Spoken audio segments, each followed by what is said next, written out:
আসসালামু আলাইকুম প্রিয় দর্শক, অন্য মঞ্চের আলাপচারিতায় আপনাদের সকলকে স্বাগত জানাচ্ছি।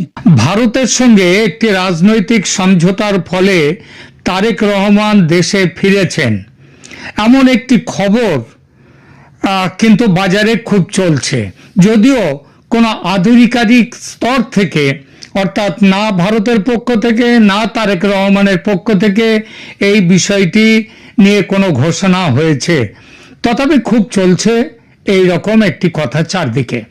বিষয়টির সত্যতা মেনে আমি নিজেও এই চ্যানেলে একটি প্রতিবেদন দিয়েছি, আর সেটা দেওয়ার পর থেকে বাংলাদেশের বহু শ্রোতা আমাকে ফোন করছেন এবং বলছেন, এমনকি আমাকে মেসেজ পাঠাচ্ছেন হোয়াটসঅ্যাপে, এটা কেমন হলো দাদা, জানতে চেয়েছেন তারেক রহমান ও তার দল বিএনপির সঙ্গে সমঝোতায় এসে কি ভারত সরকার শেখ হাসিনা ও তার দল আওয়ামী লীগকে ত্যাগ করলো, ছেড়ে দিল? খুবই সংবেদনশীল প্রশ্ন। তারই উত্তর দিতে এখনকার এই এপিসোড। অনুরোধ, ধৈর্য ধরে পুরোটা শুনবেন সবাই, তারপর আপনাদের সুচিন্তিত অভিমত কমেন্টের মাধ্যমে জানাবেন। আপনাদের মতামত কিন্তু ভারত সরকারের নজরেও আসবে। ভারত সরকার জানতে পারবে বিএনপির সঙ্গে সমঝোতা বাংলাদেশের মানুষ, বিশেষ করে আওয়ামী লীগ সমর্থকরা কিভাবে নিচ্ছে। আসা যাক আলোচনায়।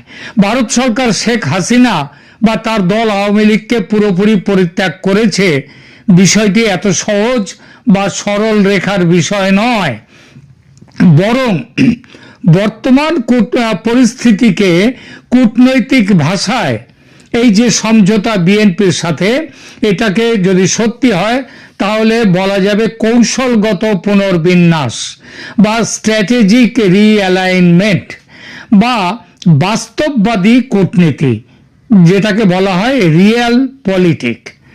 2025 সালের ডিসেম্বর মাসের সর্বশেষ পরিস্থিতি ও ভূ রাজনৈতিক প্রেক্ষাপট বিশ্লেষণ করলে দেখা যায় ভারতের অবস্থান বর্তমানে একটি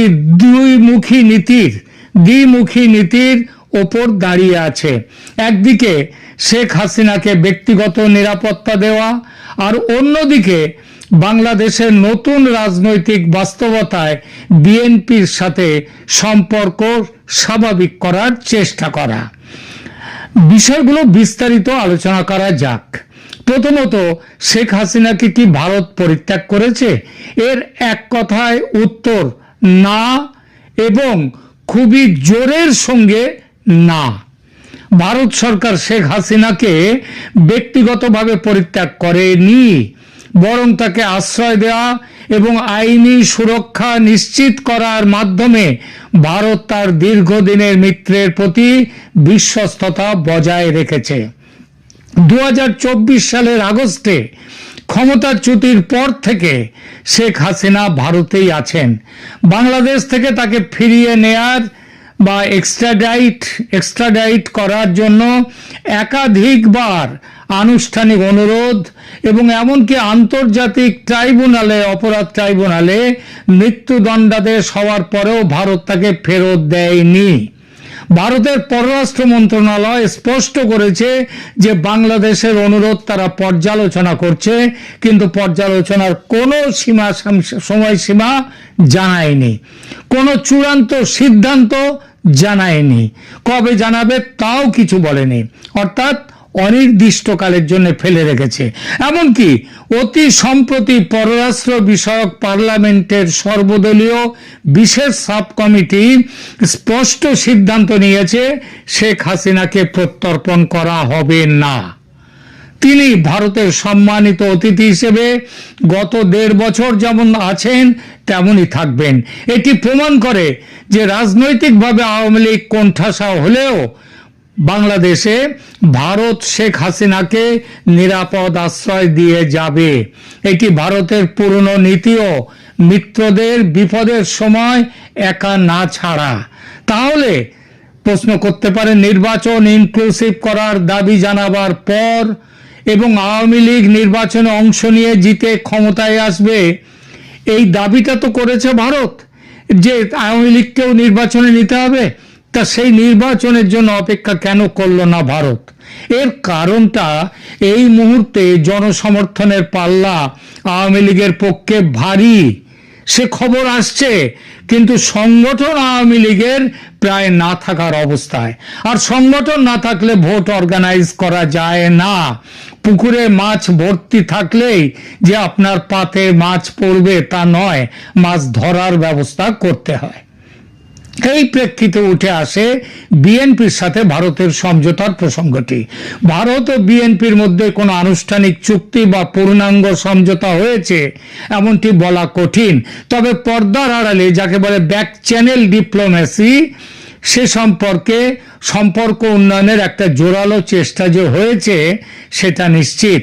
একে সমঝোতা না বলে পারস্পরিক স্বার্থের সমীকরণ বলা যেতে পারে, যে সমীকরণ অনুযায়ী ভারত যেমন দেখবে নিজের স্বার্থ, বিএনপিও ক্ষমতায় এসে দেখবে বাংলাদেশের স্বার্থ। কেউ কারোর স্বার্থ ক্ষুণ্ণ করবে না। বিএনপির সঙ্গে ভারতের পূর্ব সম্পর্কের ইতিহাস আদৌ মধুর নয়। বিদ্বেষ ও শত্রুতার অনেক ইতিহাস আছে, সেসব উল্লেখ নাই করলাম। তারপরেও কেন তাহলে বর্তমানের এই সমঝোতা? এর মূলে আছে আওয়ামী লীগের অনুপস্থিতি বাংলাদেশের রাজনীতিতে।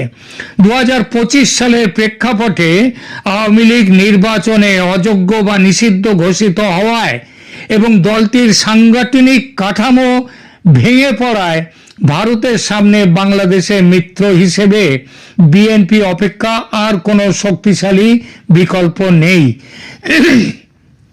এটা ভারতের কাছে মন্দের ভালো, লেসার অফ টু এভিলস। ভারতের নীতি নির্ধারকরা এখন মনে করছেন জামায়াতে ইসলামী বা উগ্র ইসলামপন্থী গোষ্ঠীগুলোর উত্থানের চেয়ে বিএনপির মতো মধ্য ডানপন্থী দলের ক্ষমতায় আসা ভারতের জন্য তুলনামূলকভাবে কম ঝুঁকির। এটা বাংলাদেশের মানুষের জন্যও ভালো। সে কারণেই এই নতুন কাছে আসা বিএনপি এবং ভারতের। দেশে ফেরার পর তারেক রহমান এবং বিএনপি নেতারা ভারতের বিরুদ্ধে অতীতে যে ধরনের কট্টর অবস্থান নিতেন সেখান থেকে অনেকটাই সরে এসে রাষ্ট্রের সাথে রাষ্ট্রের সম্পর্ক এবং বাংলাদেশের স্বার্থ আগে এমন নীতিতে কথা বলছেন। তারেক ভারতের নাম উল্লেখ করে বলেছেন, আমরা প্রতিবেশী হিসেবে ন্যায্য ব্যবহার চাই, যা কিনা সরাসরি সংঘাতের বদলে আলোচনার মাধ্যমে সমস্যা দূর করার ইঙ্গিত দেয়। কেউ প্রশ্ন করতেই পারেন, ভারত কেন এই দু নৌকার নীতিতে চলছে? এর উত্তর, ভারত এখন একটি জটিল ব্যালেন্সিং গেম খেলছে বা খেলতে বাধ্য হচ্ছে। গত 1.5 বছরের ইউনুসীয় শাসন ও ভারতের পক্ষ থেকে তার প্রতিক্রিয়া যে পরিস্থিতি সৃষ্টি করেছে এবং আমেরিকা এত কাল ধরে যেভাবে ইউনুসকে সমর্থন দিয়ে যাচ্ছে, এই বর্তমান সরকারকে মুখে না বললেও কাজে সমর্থন দিয়ে যাচ্ছে, তার প্রতিক্রিয়াতে ভারতের এই ব্যালেন্সিং গেম জরুরি হয়ে পড়েছে। এর পেছনে 3টি প্রধান কারণ রয়েছে। ভারতের জাতীয় নিরাপত্তা ও 7 সিস্টার্স। ভারতের উত্তর পূর্বাঞ্চলের নিরাপত্তা নিশ্চিত করতে ঢাকায় একটি স্থিতিশীল সরকার প্রয়োজন। আওয়ামী লীগ যেহেতু ক্ষমতার দৌড়ে নেই, তাই বিএনপিকে পুরোপুরি শত্রু বানিয়ে রাখলে পাকিস্তান বা চীনের প্রভাব বলয় আরো শক্তিশালী হওয়ার শঙ্কা থাকে। তাই ভারত বিএনপির সঙ্গে কার্যকর সম্পর্ক গড়তে চায়। এটা একান্তই ওয়ার্কিং রিলেশনশিপ। দ্বিতীয়ত, একটা কৌশলগত চাপও এর পেছনে আছে বিএনপির সাথে সম্পর্ক ভালো করার পেছনে। শেখ হাসিনাকে আশ্রয় দিয়ে ভারত বিএনপি সরকারের ওপর এক ধরনের মনস্তাত্ত্বিক চাপ বা লেভারেজ বজায় রেখেছে। ভবিষ্যতে বিএনপির সাথে দর কষাকষিতে এটি ভারতের জন্য একটি কার্ড হতে পারে। এই অবস্থায় আওয়ামী লীগের ভবিষ্যৎ তাহলে কি? ভারত মনে করছে আপাতত আওয়ামী লীগ রাজনীতির মাঠের বাইরে থাকলেও দীর্ঘ মেয়াদে দলটি ফিরে আসবেই। ততদিন দলের অস্তিত্ব টিকিয়ে রাখতে হলে শেখ হাসিনাকে বাঁচিয়ে রাখতে হবে এবং সেই বাঁচিয়ে রাখাটার জন্যেই তাকে ভারতেও রাখতে হবে। যে নেতারা ভারতে আছে এখন, তারা হাসিনা এখানে থাকলেও বিএনপি বাংলাদেশে যদি ক্ষমতায় আসে তাহলে আওয়ামী লীগের নেতারা দেশে ফিরে রাজনীতি করতে পারবেন, শেখ হাসিনা যদি এই মুহূর্তে নাও যান। কিন্তু এবং তাহলে একটা জিনিস মনে রাখতে হবে, বিএনপিকে দিয়ে এই যে অপরাধ ট্রাইব্যুনাল, যেটা অবৈধ অপরাধ ট্রাইব্যুনাল, সেটা বাতিল করা এবং তার রায় বাতিল করার একটা চাপও কিন্তু ভারত দিচ্ছে। এবং একটা বিএনপি এই আওয়ামী লীগ ফিরে যাওয়ার পর একটা লেভেল প্লেইং ফিল্ড যাতে পায় দেশে, তার জন্য বিএনপির সঙ্গে সম্পর্ক তৈরি করাটা জরুরি।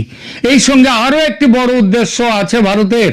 আগামী ফেব্রুয়ারির নির্বাচনে জামাতের নেতৃত্বাধীন ইসলামী উগ্রপন্থী শক্তির উত্থান যাতে পরিষ্কারভাবে স্পষ্টভাবে রুখে দেয়া যায়, তাতে ভারতের চাপে বিএনপি ও আওয়ামী লীগের মধ্যে নির্বাচনী জোট যদি নাও হয়, অন্তত আসন সমঝোতার মাধ্যমে আওয়ামী লীগকে মাঠে নামানোর একটা চেষ্টা ভারতের আছে এবং সেটা এই 2025-এর নির্বাচনেও দেখা যেতে পারে। এই ভাবনাটি অনেকের কাছে অবাস্তব ও অসম্ভব মনে হতে পারে, কিন্তু মনে রাখবেন রাজনীতিতে শেষ কথা বলে কিছু নেই।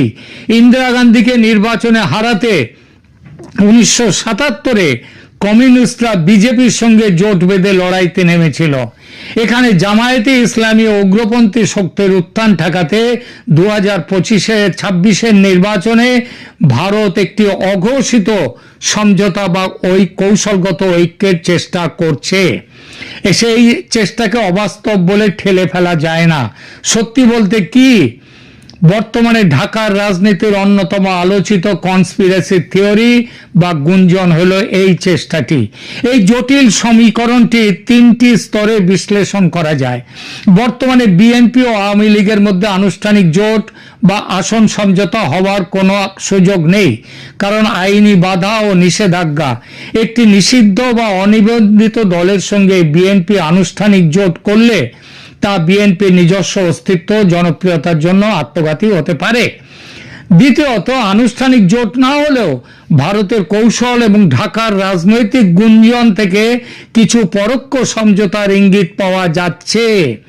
মন্দের ভালো তত্ত্ব ভারত অনুধাবন করেছে যে আওয়ামী লীগের অনুপস্থিতিতে যদি জামায়াতে ইসলামী এককভাবে শক্তিশালী হয়ে ওঠে, তবে তা ভারতের নিরাপত্তার জন্য খুব বড় হুমকি। তাই ভারত চাইছে আওয়ামী লীগের অবর্তমানে বিএনপি যেন একক সংখ্যাগরিষ্ঠতা পায় এবং জামায়াতের উপর নির্ভরশীল না হয়। রাজনৈতিক বিশ্লেষকরা মনে করছেন একটি অলিখিত বোঝাপড়া হয়ে থাকতেই পারে। সেটি হলো, যেহেতু আওয়ামী লীগ নির্বাচন করতে পারছে না, তাই তাদের সমর্থকরা জামায়াতকে ঠেকাতে বিএনপিকে যেন ভোট দেয়। এটার নাম ট্যাকটিক্যাল ভোটিং। এই প্রক্রিয়ায় বিএনপির লাভ হলো একক ক্ষমতা নিশ্চিত করা, আর ভারতের লাভ হলো জামায়াত মুক্ত বা জামায়াত নিয়ন্ত্রিত নয়, জামায়াত মুক্ত একটি সরকার বা জামায়াত নিয়ন্ত্রিত নয় এমন একটি সরকার। তৃতীয়ত, ইউনূস সরকারের পতন ঘটিয়ে একটি কেয়ারটেকার সরকার প্রতিষ্ঠা এবং নতুন সরকার এসে আন্তর্জাতিক চাপকে মান্যতা দিয়ে আওয়ামী লীগের উপর থেকে নিষেধাজ্ঞা প্রত্যাহার করে নিতে পারে। সেটা হলে নির্বাচনী জোট বা আসন সমঝোতা হতেই পারে বিএনপি ও আওয়ামী লীগের মধ্যে। এটা যারা ভাবছেন অসম্ভব, তাদের উদ্দেশ্যে বলি, বাংলাদেশের রাজনীতিতে আওয়ামী লীগ ও বিএনপি এই দুই প্রধান দলের মধ্যে চরম শত্রুতা থাকলেও অতীতে জাতীয় সংকট বা সাধারণ শত্রুর বিরুদ্ধে তাদের এক মঞ্চে আসা বা সমঝোতা করার একাধিক ঐতিহাসিক নজির রয়েছে। এই সমঝোতাগুলো মূলত ছিল কৌশলগত, ট্যাকটিক্যাল। ইতিহাসের সেই সব গুরুত্বপূর্ণ অধ্যায়ের দু চারটি বলছি। 1990-এর এরশাদ বিরোধী আন্দোলনের কথা ভাবুন। ওটাকে এটি দুই দলের সমঝোতার সবচেয়ে সফল এবং উজ্জ্বল উদাহরণ। সামরিক শাসক হোসেন মোহাম্মদ এরশাদের পতনের লক্ষ্যে আওয়ামী লীগ ও বিএনপি তাদের দলীয় স্বার্থ ভুলে একই লক্ষ্যে কাজ করেছিল, তিন জোটের রূপরেখা তৈরি করেছিল। 1990 সালের 19 নভেম্বর আওয়ামী লীগ নেতৃত্বাধীন 8 দলের জোট, বিএনপি নেতৃত্বাধীন 7 দলের জোট এবং বামপন্থীদের নেতৃত্বাধীন 5 দলীয় জোট একটি ঐতিহাসিক যৌথ ঘোষণা করেছিল। এই নজিরবিহীন ঐক্যের ফলেই 6 ডিসেম্বর 1990-এ এরশাদের পতন ঘটে। দ্বিতীয়ত, এই ঐক্যের দ্বিতীয় নমুনা 1991 সালের সংসদীয় পদ্ধতিতে প্রত্যাবর্তন। 1991 সালের নির্বাচনের পর বিএনপি সরকার গঠন করে, কিন্তু তখন দেশের শাসন ব্যবস্থা ছিল রাষ্ট্রপতি শাসিত। আওয়ামী লীগ দাবি করে সংসদীয় পদ্ধতিতে ফিরে যাওয়ার। বিএনপি শুরুতে রাষ্ট্রপতি শাসিত ব্যবস্থা রাখার পক্ষে থাকলেও পরবর্তীতে আওয়ামী লীগের দাবির সাথে একমত পোষণ করে। এর ফলে 6 আগস্ট 1991-এ জাতীয় সংসদে দ্বাদশ সংশোধনী বিল পাশ হয়। এটি ছিল বাংলাদেশের ইতিহাসে বিরল ঘটনা, যেখানে বিএনপি ও আওয়ামী লীগ কাঁধে কাঁধ মিলিয়ে সংবিধান সংশোধন করে সংসদীয় গণতন্ত্র পুনঃপ্রতিষ্ঠা করেছিল। তৃতীয় উদাহরণ, 2006 সালের জলিল মান্নান সংলাপ ব্যর্থ, কিন্তু ঐতিহাসিক চেষ্টা একটা হয়েছিল। 2007 সালের 1/11 সেই পট পরিবর্তনের ঠিক আগে রাজনৈতিক সংঘাত এড়াতে দুই দলের শীর্ষ নেতাদের নির্দেশে আনুষ্ঠানিক সংলাপ অনুষ্ঠিত হয়েছিল। প্রেক্ষাপট ছিল কেয়ারটেকার সরকারের প্রধান কে হবে। এই ইস্যুতে রাজপথ যখন উত্তপ্ত, তখন আওয়ামী লীগের সাধারণ সম্পাদক আব্দুল জলিল এবং বিএনপির মহাসচিব আব্দুল মান্নান ভূঁইয়া টানা 6 দিন 2006 অক্টোবরে বৈঠক করেছিলেন। তারা প্রায় 29টি পয়েন্ট নিয়ে আলোচনা করেছিলেন এবং অনেকগুলো বিষয়ে সমঝোতার খুব কাছাকাছি পৌঁছে গিয়েছিলেন। যদিও শেষ মুহূর্তে দলীয় হাইকমান্ডের অনড় অবস্থানের কারণে এই সমঝোতা ভেস্তে যায়, যার ফলাফল ছিল 1/11 সেনা সমর্থিত সরকার প্রতিষ্ঠা। চতুর্থ উদাহরণ, 1/11 পরবর্তী -2 ফর্মুলা বিরোধী অবস্থান, যা ছিল দু দলের অঘোষিত ঐক্য।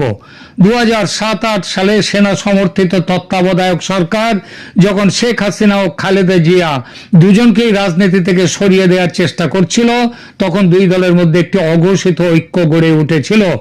দুই নেত্রী কারাগারে থাকা অবস্থায় একে অপরের খোঁজ খবর নিতেন এবং তাদের আইনজীবীরা আইনি লড়াইয়ে একে অপরকে পরোক্ষ সহযোগিতা করতেন।